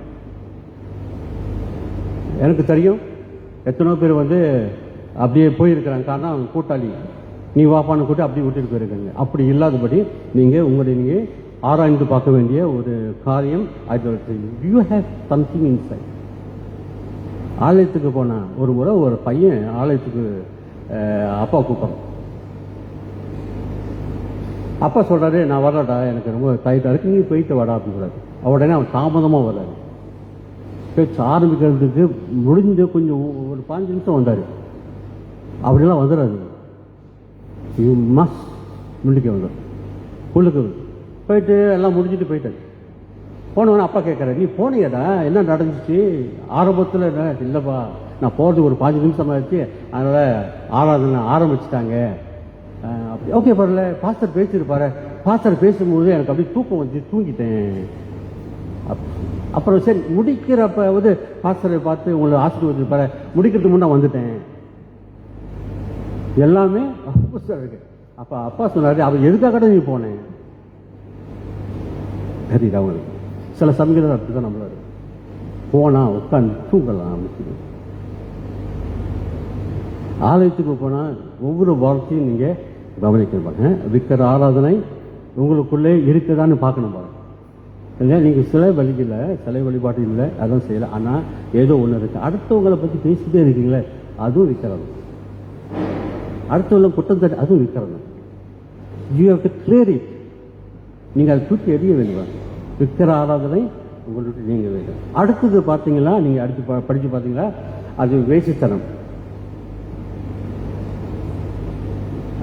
அவர்கள் இச்சித்து நாமும் கொள்ளாங்குலை இச்சியாதபடிக்கு இவைகளை நமக்கு திருஸ்தானம் எழுதியிருக்கிற ஜனங்கள் புசிக்கவும் குடிக்கவும் உட்கார்ந்து விளையாடவும் எழுதியிருந்தார்கள் என்று எழுதியிருக்கபடி இந்த வசனத்தை படித்து பார்த்தா எனக்கு சொல்லுங்க. சமத்தில் வந்து நீங்கள் பார்த்தீங்கன்னா அநேகர் வந்து இந்த ஆலயத்து நேரத்தில் தான் ஃபோனை வச்சுக்கிட்டு அப்படி பார்த்துக்கிட்டு இருப்பாங்க. உங்களுக்கு தெரியுமா? வாட்சிங் ஒன்று தெரியுமா உங்களுக்கு? முக்கியதாரர் ஒரு நாள் போன வாரம் 2 வாரத்துக்கு ஒன்று பேசிக்கிட்டு இருக்கும்போது திடீர்னு டப்புன்னு ஒரு ஞாபகம் வந்துச்சு. அங்கே நாங்கள் ஒரு படம் வரைஞ்சிருக்கோம். அந்த படம் நீங்கள் பார்த்தீங்களா, அந்த 2 சைடில் இருக்கிற சீசர்களெல்லாம் இயேசு பார்ப்பாங்க, இப்படி பார்த்துட்டு இருப்பாங்க. ஆனால் இயேசு கண்ணு மட்டும் அப்படியே இருக்கும். நீங்கள் எந்த மூலையிலிருந்து பார்த்தாலும் அந்த கண்ணு உங்களை பார்க்கலாம். அப்போ ஆண்டவர் என்ன சொன்னார், டெல் தெம் தட் ஐ அம் வாட்சிங். உள்ளுக்கு நீ வந்த உடனே இஸ் வாட்சிங். நீங்கள் கவனிக்கப்படுறீங்க. அதான் கேமரா பொருளினால கேமரா தெரியும் பாருங்க, என்ன செய்யுங்க. அப்போ கர்த்தர் உங்களை கவனிக்கிறார். அதனால தான் இந்தியாலாம் வந்து சில சபைகளை வந்து போட்டோன்னா அங்கேயே வச்சுட்டு வந்துடுவாங்க. நீங்கள் வந்த போட்டு போட்டு உங்கள் நேரம் போட்டு இங்கே தான் இருக்கும். 2 மணி நேரம் ஆண்டவர் செலவழிக்க ஆரம்பிக்கிறீங்க பாருங்க. இல்லைங்க, எல்லாம் அப்படியே இருக்காங்க. அப்போ இங்கே நீ பார்த்தீங்கன்னா வேசித்தனம் பண்ணாங்க. வேசித்தனம் பண்ணுறதுக்கு எல்லாத்தையும் கழட்டி ஆபரணம்லாம் போட்டுட்டு எல்லாம் நினைச்சிட்டாங்க. அவங்க விளையாட உட்கார வேசித்தனம் ஆரம்பிச்சிட்டாங்க. வேசித்தனம் என்பதற்கு யாக்கோபுல விபச்சாரரே என்று எழுதுறாரு பாரு. அவங்களும் விபச்சாரிகள் எழுத படித்து பார்த்தீங்களா, அவங்க என்ன உலகத்தில் போயிட்டாங்க. த ஓன்லி திங்ஸ் எனக்கு அதுதான் ஃபர்ஸ்ட் செகண்ட் இங்கே அப்படின்னு உலகத்துக்கு போனவர்களையும் பார்த்து அந்த விபச்சாரி சொல்றாங்க. பெண்களோடு சல்லாபம் பண்றாங்களே அவங்கள மாத்திரம் இல்லை, இந்த உலகத்தில் போயிட்டு விழுந்துட்டாங்க. அப்படிப்பட்டவர்களையும் வேதம் அவர் சொல்றாரு விபச்சாரிகளே சொல்றாரு. அப்ப அவங்க வேசித்தனம் பண்ணாங்க. அப்பனா வந்து மேலே போன பிற்பாடு ஒன்று விக்கிராராதனை கண்டுபிடி செஞ்சாங்க. 2வது வந்து பாத்தீங்களா அவங்க வேசித்தனம் பண்ணினாங்க. ஒருத்தனுக்கு ஒருவன் ஒருத்தியை நினைத்து ஒருவனுக்கு ஒருத்திக்கு ஒருவன், அது கண்டிப்பா அதுதான் அது அப்படித்தான் இருக்கும் பாருங்க. இல்லை 2 பேர் கிடையாது, ஒருத்தருக்கு அப்படிதான் வரணும். அதான் சத்தியம் பாருங்க. ஆனா அங்க வேற மாரி அவங்க வந்து சல்லாபம் பண்ணாங்க, என்னமோ பண்ணி அவங்க அசிங்கப்பட்டு வாழ்ந்தாங்க பாருங்க. ஆகவே மறந்துடக்கூடாது பாருங்களேன். கணவன் மனைவிக்கு உண்மையா இருக்கணும், மனைவி கணவனுக்கு உண்மையா இருக்கணும். என் சபையில் நிறைய பிரச்சனை வரும்போது சில சமயங்களில் ஆரம்பி வைக்கும்போது அது வேற மாரியெல்லாம் கதையெல்லாம் ஓடும் பாருங்க. அதெல்லாம் விட்டுட்டு ஒருத்தருக்கு நம்ம உண்மையா இருக்கணும். வேசித்தனம் போடுறாங்க. ஒருவன் ஒரு பெண்ணை பார்த்து அது அழகா இருக்கிறா, ஐயோ ரம்பா மாரி இருக்கிறாப்பா, எனக்கு வந்த மனைவியோ பார்த்தா கருங்கொட்டம் போல இருக்கிறாங்க இல்லையா அப்படின்னு சொன்னாவே அது பாவம். அடுத்த மனைவி வந்து அடுத்த பெண்ணை பார்த்து கம்பேர் பண்ணி அப்படி பேச ஆரம்பித்தாங்களோ அது பாவத்துக்கு சமானம். அதனால தான் கண்ணை நீங்க பிடிங்க போட்டு சொன்னாரு. அப்படின்னா கணவன் மனைவிக்கு இருக்கணும். கணவன் மனைவி சேர்ந்து ஜபிக்கும் போது, இந்த ஃபேமிலி சேர்ந்து ஜபிக்கும் போது அதுல வருகிறதான ஒரு பலன் அருமையானது. கர்த்தர் அப்படியே செய்யும். It is there. அது உண்மை. அது சேர்ந்து அழுது ஜபிக்கும் போது கர்த்தர் செய்யக்கூடிய விஷயங்கள் நிறைய இருக்கு. ஆகவே வேசித்தனம் பண்ணப்படாது. ஒருத்தருக்கு திருமணம் வரவரையிலும் நீங்க பரிசுத்தமா வாழணும். அதான் ஒண்ணு. ஒரு வேற காதல் பண்றீங்கன்னா ஆனால் கல்யாணம் வரைக்கும் நீங்க பரிசுத்தமா வாழ்ந்து ஆகணும் பாரு. அதுக்கு மேற்பாட்டு போனீங்களா அதான் பாவத்தில் கொண்டு விட்டுருவோம்னு மறந்துடக்கூடாது இல்லையா? அது சரி. 3வது இல்னஸ் போட்டிருக்கேன். என்ன ஐன்னு போட்டாலும் இல்னஸ் இருக்கேன். இல்னஸ் என்ன தெரியுங்க? முறுமுறுப்பு, குறை சொல்றது. எதுப்பா என்னன்னாலும் பார்த்தாலும் சாப்பாடுல இது இல்லை அது இல்லை லொசுக்கு இல்லை எதாவது சொல்லிட்டு இருப்பாங்க. அங்கே போனால் ஏன் அவர் சரியில்லை இவர் சரியில்லை, இது இல்னஸ், நோய் உங்களுக்கு இருக்கு. அப்படி எப்போ பார்த்தாலும் ஏதாவது குறைச்சிருப்பாங்க. அவர் பாருங்களா அப்படி இருக்காரு, அவர் ஏன் அப்படி இருக்கிறாரு, ஏன் இப்படி இருக்கிறாரு, எப்போ பார்த்தாலும் அடுத்தவங்களை பார்த்து குறை சொல்லிக்கிட்டு இருக்காங்களே, பெரிய பாவம் தெரியுங்களா. ஆண்டவருக்கு விரும்பாத பாவங்களை முறுமுறுத்தே இருப்பாங்க, ஏதாவது சொல்லிக்கிட்டே இருப்பாங்க. முறுமுறுப்பை விட்டு நல்லது பேசுங்க. சபை வளர்ச்சி ஆகிறதுக்கு நீங்கள் உங்கள் கையில் தான் இருக்கீங்க. சபை ஸ்ட்ராங்காக இருக்கிறதுக்கு நீங்கள் எப்படி அடுத்த அரவணைக்க, அதுதான் பவுல் ரோமர் புத்தகத்தில் எழுதுறாரு, பலவீனரை தாங்குங்கள், அடுத்தவங்க சிரிங்க அப்படின்னு சொல்லி அந்த கடிதத்தில் எழுதுறாரு. நீங்க நல்லா படித்து பாருங்க. பவுலுடைய பிரசங்கத்தில் சொல்றாரு, நீங்கள் கடவுளை நேசிக்கிற உண்மை தான், ஆனால் கடவுளை நேசிக்கிறீங்க, காணாத கடவுளை நேசிக்கிற நீங்க பார்க்கிற சகோதரத்தை அன்பு கூற மாட்டீங்களே, அப்படிதானே? பார்க்காத கடவுள், ஐயோ அவர் வல்லமையானவர், வானத்திலும் பூமியிலும் அவரை போல ஒரு கடவுள் இல்லைன்னு பாடிட்டு சபைக்குள்ள பார்க்கிறவங்களோட ஹலோ சொல்ல மாட்டுறாங்க, ஸ்தோத்திரம் சொல்ல மாட்டுறாங்க, அப்படி விடுறாங்க. அப்படின்னா நீங்க அவர் சொல்றாரு, நான் சொல்ல அவர் சொல்ற, நீங்களாம் பொய் சொல்றீங்க, வேஷம் போடுறீங்க, நடிகர்கள் என்று அர்த்தமாரு. நடிகர்கள் இன்னைக்கு இருப்பாங்க. இன்னைக்கு ரஜினி அப்பா வச்சுட்டு இருப்பாரு, நாளைக்கு பார்த்தா ஒரு பொண்ணார் நடிச்சிட்டு இருப்பாரு. இவங்க நடிப்பாங்க, நடிப்புக்காக இன்னொன்று செய்வாங்க. நம்மளுக்கு நடிகர் கிடையாது. நம்முடைய வாழ்க்கையாகப்பட்டது இப்படிதான் அப்படின்னு இருக்கக்கூடியவர்கள் தான் ஆகுது. ஆகவே இந்த நோயிலிருந்து நாம் விடுபடுவதற்கு அவசியம் மறந்துடக்கூடாது பாருங்க. ஆகவே 3I சொல்லிட்டேன். ஒன்று இம்மோரலிட்டி, விக்கிர ஆராதனை, கடவுள் விரும்பாத எல்லாவற்றையும் நீங்கள் தூக்கி எறிஞ்சிட்டு பாருங்க. இன்னும் தூக்கி புதைச்சிடணும் இல்லையா? பவுல் எபேசியர் எழுதுறாரு, நீங்கள் எல்லாத்தையும் நீங்கள் புதைச்சிருன்னு சொல்றாரு. ரெண்டாவது வேசித்தனம். அது எப்போதும் வாழ்க்கை சுத்தமாக இருக்கணும், பரிசுத்தப்பட்டுக்கிட்டு பரிசுத்தமாக இருக்கணும். முதல் பாருங்க, உயரமும் உன்னதம், அவர் உயரமான தெய்வம். அந்த தேவனை ஆராதிப்பதற்கு பரிசுத்தம் மிக மிக அவசியம். பரிசுத்தம் இல்லாமல் தேவனை தரிசிக்கவே முடியாது. இருதயத்தில் சுத்தம் உள்ளவர்கள் பாக்கியவான்கள், அவங்க தேவனை தரிசிப்பாங்க. உள்ளத்தில் சுத்தம் இருக்கணும், அப்படி ஆராதிக்கணும். மூணாவது பார்த்தா இல்னஸ், முறுமுறுப்பு. அது பயங்கரமான ஒரு பாவம். அது யூதருக்குள்ள நிறைய இருந்துச்சு, அது ரொம்ப நிறைஞ்சிச்சு. இன்னைக்கு நமக்குள்ள அது இருந்தால் தூக்கி வீசுறது, அது இருந்தாலும் அதுவும் பாவம். நான் விக்கிராரணம் செய்யல, குட். ரைஸ்தனம் பண்றதுல குட். ஆனா முறுமுறுக்கலையே, அதுவும் பாவம் தானே. அதான் பவுல் எழுதுறாரு. கீழே பார்த்தா, நீ நிற்கிறேன் என்று சொல்லுகிறவர்கள் விழுந்து போகாதபடி எச்சரிக்கையாயிருங்கள் சரி 3 காரியத்தை அங்கு எழுதுகிறார். அதே நேரத்தில் இன்னொரு 3 காரியத்தை சொல்லி சீக்கிரம் முடியும். மத்திய 6ஆம் அதிகாரத்தில் 3 காரியம் இருக்கு. கிவிங், 6ஆம் படித்து கிவிங் இருக்கு, அதோட என்ன இருக்கு, ப்ரேயர் இருக்கு, அது ஃபாஸ்டிங் இருக்கு. சரி, கிவிங் எப்படி நீங்க உங்களை கொடுக்குறீங்க? அறம் செய்ய விரும்பு அப்படின்னு கேட்பீங்க. அறம் செய்யும் அப்படின்னா அறம் என்பதற்கு எத்திக்ஸ், அதுக்கு ஒரு காரியம். எம்ஜிஆர் ஒரு முறை அவர் பட்டப்படிப்புக்காக ஒரு இடத்துக்கு போறார், தூரம் போறார். போகும்போது தாடி கொஞ்சம் பழுதான பிற்பாடு பக்கத்தில் குடிசைக்கு போறாரு. அவர் சொன்னார், நான் ஹோட்டல்லாம் வரல, நான் இந்த குடிசைக்கு போறேன். அப்போ உள்ளுக்கு போறவர் ஒரு அம்மா இருக்கிறாங்க. அந்த அம்மாவை சொன்னாங்க, ஐயா நீங்க எங்க வீட்டுக்கு வந்துட்டீங்க? அப்படின்னு. இல்லைங்க, எந்த வீடாலும் உண்மைதான் அப்படின்னு போய் உட்காந்து அவங்க பேசிட்டு அவங்க உடனே கொஞ்சம் கூழ் தண்ணி கொடுக்குறாங்க. குடிச்சிட்டு வரும்போது அவரிடத்துல கையில் காசு இல்லை. உடனே பக்கத்தில் உள்ளவர்களுக்கு தலைவருக்கு கொடுக்குறது, கை இந்த காசு கொடுங்க அப்படின்னு சொல்லி கொஞ்சம் கை காசு வாங்கி அந்த அம்மா கிட்ட கொடுத்துட்டு உடனே கிளம்பிட்ட பிற்பாடு ரொம்ப நாளைக்கு பிற்பாடு அந்த பணம் வாங்குறாங்களே, அது அந்த ஆளுக்கிட்ட அவர்கிட்ட போயிட்டு அந்த பணத்தை கொண்டு போய் கொடுக்கப்படுறாரு. அவர் சொல்றாரு, ஏங்க நீங்க பணத்தை கொண்டாந்து கொடுக்கணும், நீங்க சொல்லியிருந்தா நாங்களும் இதை வாங்கிட்டு போறோம். இல்லை, நான் உங்கள்கிட்ட வாங்கின பணத்தை உங்ககிட்ட தான் கொடுத்தாகணும். இதுதான் அறம். வாங்கி கொடுக்கறது, அந்த ஏழைக்கு வாங்கி கொடுத்தது அது தர்மம், அறம். அதே நேரத்தில் கொடுக்கும்போது அந்த வாங்கின இடத்துல போயிட்டு அவர் நேராக கொடுக்குறாரு, அது மரியாதை. அவர் கையில் வாங்கியிருக்கேன், அவர்கிட்ட கொண்டு கொடுக்கறது தான் மரியாதை என்பது 2 இருந்துச்சு. என்ன யூதர் என்ன செஞ்சாங்க, பணத்தை கொடுத்தாங்க. ஆனால் அந்த பணத்தை கொடுக்கும்போது அது ஒழுக்கம் இல்லை.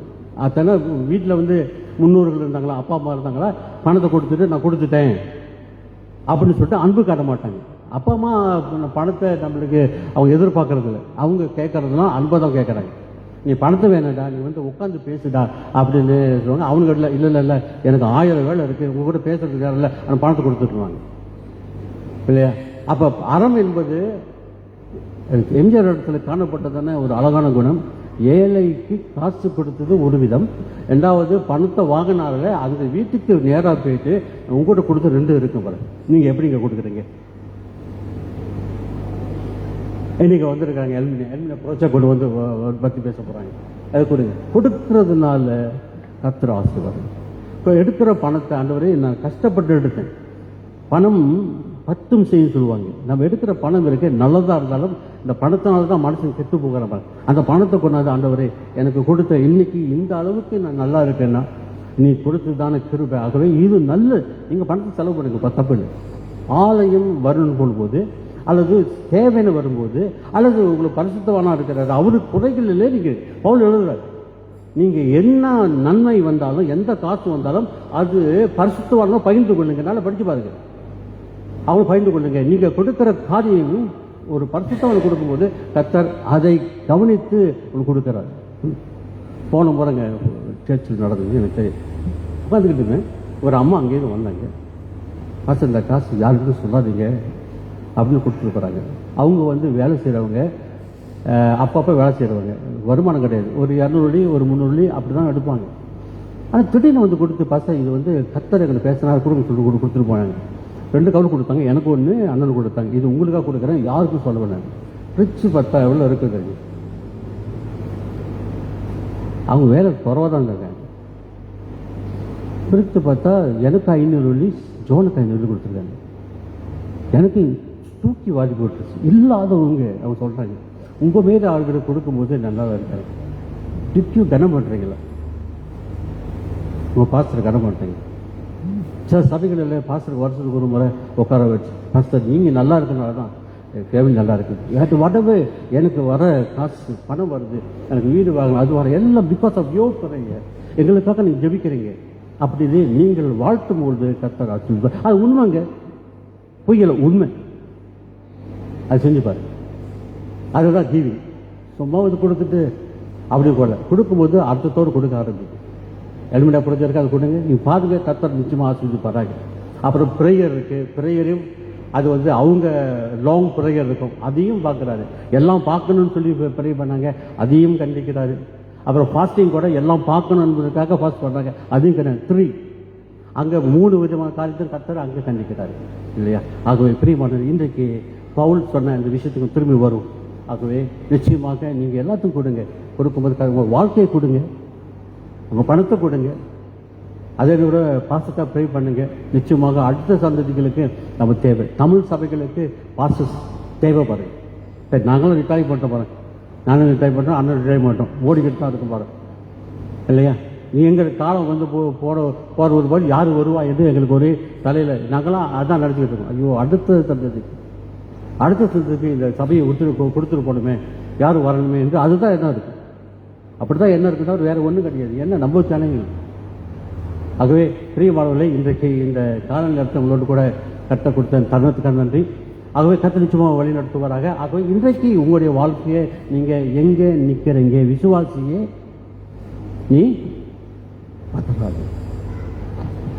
நான் நினைக்கிறேன், ரிட்டையர் பண்ணும்போது எனக்கு முன்ன இன்னும் என்ன பண்ணுறது தெரியலையே அப்படின்னு இருக்கும்போது ஒரு வசனம் டைரெக்டாக பேசணும். அந்த வசனம் வந்து கர்த்தர் பேசுகிற அவர் சொல்கிற சங்கீதம் நினைக்கிறேன் 46 நாள் இருக்கு.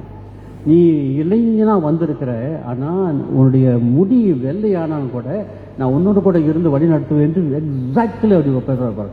ஐயோ எனக்கு ஆழ்மை அடிக்க போயிடும். அப்போ இந்த தேவன் நான் இருக்கிற வரையிலும் உன்னை நான் கவனிப்பேன் அப்படின்னு சொல்லி அவர் பேசுகிற விஷயங்கள் அப்படி ஒரு அர்த்தம். நான் பதற மாட்டேன். என்னை பார்க்குற தெய்வன், என்னை அழைத்த தெய்வன் இதுவரையிலும் எங்களுக்கு நடத்துகிறாருன்னா அது அவருக்கு விசுவாசியை நீ வந்திருக்கலாம், பிரச்சனையில் வந்திருக்கலாம், கஷ்டத்தில் வந்திருக்கலாம், ஆனால் கவலையில் வந்திருக்க, எது வந்தாலும் அதை பற்றி கவலைப்படாதீங்க. உன்னை என்னையும் கவனிக்கிற ஒரு தெய்வம் இங்கே இருந்திருக்கிறார். ஆலயத்துக்கு வரும்போது கர்த்தர் கவனிக்கிறார். அவர் உங்களை பார்த்து கொண்டு இருக்கார். ஒருவேளை உங்கள் மனசால அளவு நீங்கள் இருக்கிறீங்க, கர்த்தர் இருக்க, பயம் பதறாத, கலங்காத, நான் இருக்கிறேன். நான் இருக்கிறேன் அப்படின்னு உங்களை பார்த்து நடத்துகிற தேவன் உங்களுடைய சந்ததியை அவர் கல்வி நிச்சயமாக ஆசீர்வதிப்பார். கர்த்தர் பெரிய கர்த்தர் செய்வார். அதே நேரத்தில் இன்னொரு பகுதி இருக்கு, விசுவாசியே ஒன்னு நீ கவனித்துக்கொள், அடுத்தவங்களை நீங்க பேசுறாத, அடுத்தவங்களை பின்பற்ற அதே தான் நிலைமைக்கு நீ வந்து ஆளாகும் என்பதையும் அதையும் கவனிக்கிறார். இந்த ரெண்டுலையும் நீங்க இப்படி ஒரு பக்கம் இருக்கத்தான் நான் எதிர்பார்க்கிறேன். குறைந்த சபையில் அப்படி இல்லை, தேவ சம்திங் நான் அப்படின்னு ஒரு எண்ணம் வந்துச்சு, அது மத்தியில் பார்த்து பாருங்க. ஆகவே அப்படி இல்லாதபடி நீங்க உங்களுடைய வாழ்க்கையை தேவைப்படுத்திருப்பீங்க. நிச்சயமாக கர்த்தர் ஆசீர்வதிப்பாராக. உங்களுக்காக நான் செபிக்கிறேன். நிச்சயமாக உங்களுடைய வாழ்க்கையில எது வந்தாலும் அவர் பார்த்து சொல்ற வசன காரியம் விட நீ பதற வேண்டாம், நீ கலங்க வேண்டாம், நீ கவலைப்பட வேண்டாம். நான் உன்னுடைய தேவன், உனக்கு முன்பாக இருக்கிறேன், ஆகவே நீ ஆசீர்வதிப்பேன் என்று சொல்லி ஆசீர்வதிக்கிற தெய்வம் நான் மத்தியில் இருக்கான்னு மறந்துட வேண்டாம். கர்த்தர் நிச்சயமாக உங்களை ஆசீர்வதிப்பாராக. தலைவலிக்கு ஜெபம் செய்வோம். உங்களுக்காக நான் ஜெபிக்கிறேன். நேசிக்கிற நல்ல தகப்பனே, நீ எவ்வளவு நல்லவர் கர்த்தர். இந்த அளவுக்கு எங்கள் வாழ்க்கையில நீ இடைப்பட்டு நடத்தி கொண்டு வருகிற என்ன மாத்திரம் இல்லை, என் குடும்பத்தில் இருக்கிற ஆண்டவரை பெரியவர்கள் இருக்கிறாங்க, அதில் சின்ன பிள்ளைங்கள் இருக்காங்க, அத்தனை பேரையும் நீ கவனித்து நீ பதற வேண்டாம், நீ கவலை வேண்டாம், நான் இருக்கிறேன் என்று சொல்லி எங்களை நடத்துகின்ற ஒரு தெய்வம், உயிரோடு இருக்கின்ற தெய்வம், உன்னதமான தெய்வம், மேலான தெய்வம், வல்லமுள்ள தெய்வம், அதிசயங்களை செய்கிற தேவன் எங்கள் மத்தியில் இருக்கிறார். அதுக்காக நன்றி செலுத்துகிறேன். இந்த திருச்சபையை நீ ஆசீர்வதியும், பாஸ்டர் அவர்களையும் கரத்தில் கூட அவரையும் நீ ஆசீர்வதிக்க முடியாது ஜெபிக்கிறோம். இங்க இருக்கிற லீடர்ஸையும் நீ ஆசீர்வதிக்க முடியாது ஜெபிக்கிறோம். அடுத்த சந்ததிக்கு இந்த திருச்சபையில் இருக்கிற வாலிபர்கள் முழுவதை கர்த்தர் தெரிந்து கொள்ள முடியாது ஜெபிக்கிறேன். இந்த பந்திங் வட்டாரத்தில் கர்த்தர் அநேக வாலிபர்கள் தெரிந்து கொள்ள முடியாது. ஆகவே இந்த சபையில் இருக்கிறவர்கள் தெரிந்து கொள்ள முடியாது ஜெபிக்கிறோம். அதே நேரத்தில் இன்னொரு புறம் விசுவாசியே உன்னை நீ பார்த்துக்கொள், நான் இருக்கிறேன் என்று சொல்லி அடுத்தவங்களை கையை காட்டி பேசுகிற அந்த விதமான நோய்கள் எங்களுக்கு வேணாம். அந்த ஒரு முறுமுறுப்பு எங்களுக்கு வேணாம். நாங்களாம் கலகக்காரர்கள் அல்ல, நாங்களாம் சபையை ஒன்றுபடுத்துகிறவர்கள், சபையோடு இணைந்து நடக்கக்கூடியவர்கள் கர்த்தாவே. ஆகவே அந்த நோய் இருக்கும் என்றால் ஆண்டவரை எங்களை விட்டு அகல செய்யும் கர்த்தாவே. நான் ஒற்றுமையாய் இந்த சபையை கட்ட வந்திருக்கிறோம் கர்த்தா. ஆகவே எல்மினா ப்ராஜெக்டும் ஆண்டவரை கட்ட வந்திருக்கும், அதில் நான் பங்காளியாக இருக்க விரும்புகிறோம் கர்த்தா. ஆகவே இந்த நேரத்தில் இந்த திருச்சபை முழுமையாக பெரியோர் முதல் சிறு அத்தனை பேரையும் நீ கவனிக்கிறது. ஆகவே இந்த நேரத்தில் ஆசீர்வதித்தல் இந்த லெந்து காலங்களில் இன்னும் கிட்டி சேருவதற்கு உன் இடத்துல வருவதற்கு ஆண்டவரே எங்களை நீ உதவி செய்வீராக. இந்த நேரத்தில் இங்கே வந்திருக்க அத்தனை பேரையும் நீ கவனித்து கொள்ளும். வியாதிப்பட்டவர்கள் அல்லது பலவீனமாக இருக்கிறவர்கள் இந்த நேரத்தில் உயிர்த்தெழுந்த இயேசு நாமத்தில், வல்லமுள்ள நாமத்தில் இயேசு இந்த நேரத்தில் அவர்கள் சந்திக்க முடியாது. ஆவியானவரை சந்திப்பீராக. இந்த நேரத்தில் எங்கள் தாழ்த்து உயர்த்துகிறோம். எல்லா மகிமையும் எடுத்துக்கொள்ளும். இயேசுவின் மூலம் ஜெபிக்கும் நல்ல பிதாவே, ஆமென்.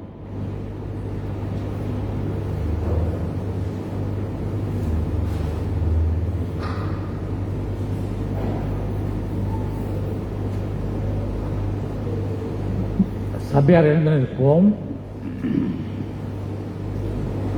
இசாயா விசுவாச பிரமாணத்தை நாம் யாவருமாக சேர்ந்து அறிக்கையிடுவோம். வானத்தையும் பூமியையும் காணப்படும் காணப்படாதுமான எல்லாவற்றையும் படைத்தவராக இருக்கிற சர்வவல்லமுள்ள பிதாவாகிய ஒரே தேவனை விசுவாசிக்கிறேன். ஒரே கர்த்தருமாய் என்னுடைய பிரணகுமாரனுமாய் இருக்கிற இயேசு கிறிஸ்துவை விசுவாசிக்கிறேன். அவர் சகல உலகம் உண்டாவதற்கு முன்னே நம் பிதாவினால் ஜனிப்பிக்கப்பட்டவர், தெய்வத்தில் தெய்வமானவர், ஜோதியில் ஜோதியானவர், மெய் தேவன் மெய் தேவனானவர், உண்டாக்கப்படாமல் ஜனிப்பிக்கப்பட்டவர், பிதாவுடைய ஒரே தன்மையுடையவர், சகலத்தையும் உண்டாக்கினவர், மனிதராக நமக்காகவும் நமக்கு ரட்சிப்பு உண்டாகவும் அருந்தது இறங்கி ஆவியினாலே கம்பது அவதரித்து மனுஷனானார்.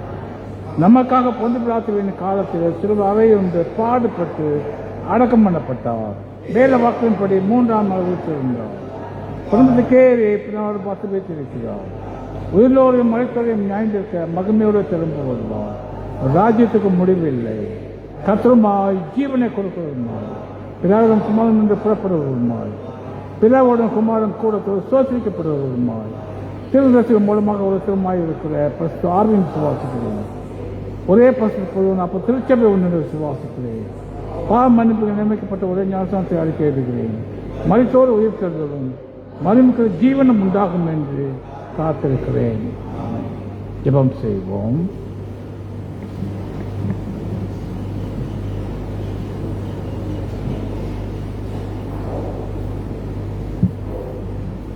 ஜெபம் செய்வோமாக. நன்றி தகப்பனே, கேட்ட வார்த்தைக்காக நன்றி தகப்பனே, நீங்களோடு இருப்பதற்காக நன்றி. இந்த காலை வேளையில் தகப்பனே, எங்களை அப்படியாக நீர் தொடர்ந்து ஆண்டவரை பேர் பேராக ஆசீர்வதிக்கும்படியாக வேண்டிக் கொள்கிறோம். விசேஷமாக இந்த ஜெப வேளையிலே சில காரியங்களை அப்படியாக முன்வைக்கின்றோம். விசேஷமாக மாகாண அனைத்து பேராயர்களுக்காக ஜெபிக்கிறோம், மாகாண பேரர்களுக்காக ஜெபிக்கிறோம், பிஷப்காக ஜெபிக்கிறோம். கர்த்தாவே உடைய ஊழியத்தை நீர் ஆசீர்வதிக்கும்படியாக ஜெபிக்கிறோம். தகப்பனே, நீர் ஆண்டவரே பெரியவர், வல்லவர், நல்லவர், வாக்கு கொடுத்ததை நீர் அப்படியாக காப்பாற்றுகிற தேவன் ஆண்டவரே. இந்த வேளையில் தகப்பனே, எங்களுடைய பேராயர் ஸ்டீபன் ஆபராவுக்காக ஜெபிக்கிறோம், அவர் உபசகத்துக்காக ஜெபிக்கிறோம். தொடர்ந்து அவர் செய்கின்ற காரியங்களை நீர் அப்படியாக பக்குவப்படுத்தும்படியாக ஜெபிக்கிறோம். ஒவ்வொரு திருச்சபையும் கட்டி காக்கிற அவரை நீர் ஆண்டவரை மென்மேலும் இன்னும் அதிக ஞானத்தால் வழிநடத்தும்படியாக ஜெபிக்கிறோம். ஆண்டவரை ஆசிரியை ஸ்டீவன் சானுக்காக ஜெபிக்கிறோம். அவர் செய்கின்ற ஊழியத்தையும் நீர் கண்ணோக்கி பார்க்கும்படியாக உம்மிடத்தில் வேண்டிக் கொள்கிறோம். உலக நாடுகளுக்காக ஜெபிக்கிறோம். உலக நாடுகளில் சண்டை சச்சரவு இல்லாதபடிக்கு தகப்பனே ஒரு சமாதானம், ஒரு சந்தோஷம், ஒரு அமைதி அப்படியாக நிலவும்படியாக வேண்டிக் கொள்கிறோம். இயற்கை பேரர்களுக்காக ஜெபிக்கிறோம். மழைக்காலமாக இருப்பதால் மழை சரிவுகள் இப்படியாக பல இடங்களில் வெள்ளங்கள் இப்படியாக இருக்கிறதை காண்கின்றோம். இதற்கு தகப்பனை மழையை காற்றும் நிறுத்துகிற தேவன் நீர் தான் நடுவர். ஆதலால் இந்த உலகத்தில் உள்ள காரியங்கள், தீங்கான காரியங்கள், தீய செயல்கள் நடக்காதபடிக்கு காத்துக்கொள்வீராக. எங்களுடைய நாட்டு தலைவருக்காக ஜெபிக்கிறோம். சிஷமாக மலேசிய நாட்டு அகோங்காக ஜெபிக்கிறோம். பிரதம மந்திரிக்காக ஜெபிக்கிறோம். மந்திரிமார்களுக்காக ஜெபிக்கிறோம். ஒவ்வொருவரும் தகப்பனை இப்படியாக கனம் பண்ணுவதற்காக நன்றி. தொடர்ந்து அவர்கள் மக்களுக்கு வேண்டி சேவை செய்ய அவர்களை அப்படியாக வழிநடத்துங்க ஆண்டவரே. தகப்பனே, எங்களுடைய சேகர சபைக்காக ஜெபிக்கிறோம். தகப்பனை, சென்ட் தாமஸ் சபைக்காக ஜெபிக்கிறோம். வழிநடத்துகிற போதகருக்காக ஜெபிக்கிறோம். ஒரு குடும்பத்துக்காக ஜெபிக்கிறோம். கர்த்தர் தாமே அவர் அப்படியாக இந்த சபைக்கு வேண்டிய காரியங்களை செய்து வருவதற்காக நன்றி. தொடர்ந்து பிசிசி அங்கத்திற்காக ஜெபிக்கிறோம். ஆக்சிலரி பாடிக்காக ஜெபிக்கிறோம். ஒவ்வொருவரும் தகப்பனை, ஒவ்வொரு அங்கத்தினரும் அப்படியாக நீர் பேர் பேராக ஆசீர்வதிக்கும்படியாக ஜெபிக்கிறோம். பிறந்த நாள் கொண்டாடுகிறவர்களுக்காக ஜெபிக்கிறோம். ராஜா அவர்களுக்காக, பிடலியா அவர்களுக்காக, சுதாகர், ஷாமினி, பாக்கியம், ஜெபமணி, வியூலா, ஜெரேபி, நேசராஜ் அவர்களுக்காக ஜெபிக்கிறோம். இவருடைய தகப்பனை பிறந்த நாளை சிறப்பாக கொண்டாட ஒரு வருடத்தை அப்படியாக தொடர்ந்து ஆண்டவரை அப்படியாக காண கொடுத்த கிருபைக்காக நன்றி. அந்த பிறந்த நாள் வாக்கியத்தை நீ இப்படியாக ஆசிர்வதிக்கும்படியாக ஜெபிக்கிறோம். அந்த குடும்பத்தையும் ஆசிர்வதிக்க ஜெபிக்கிறோம். தொடர்ந்து திருமண நாள் ஒருவேளை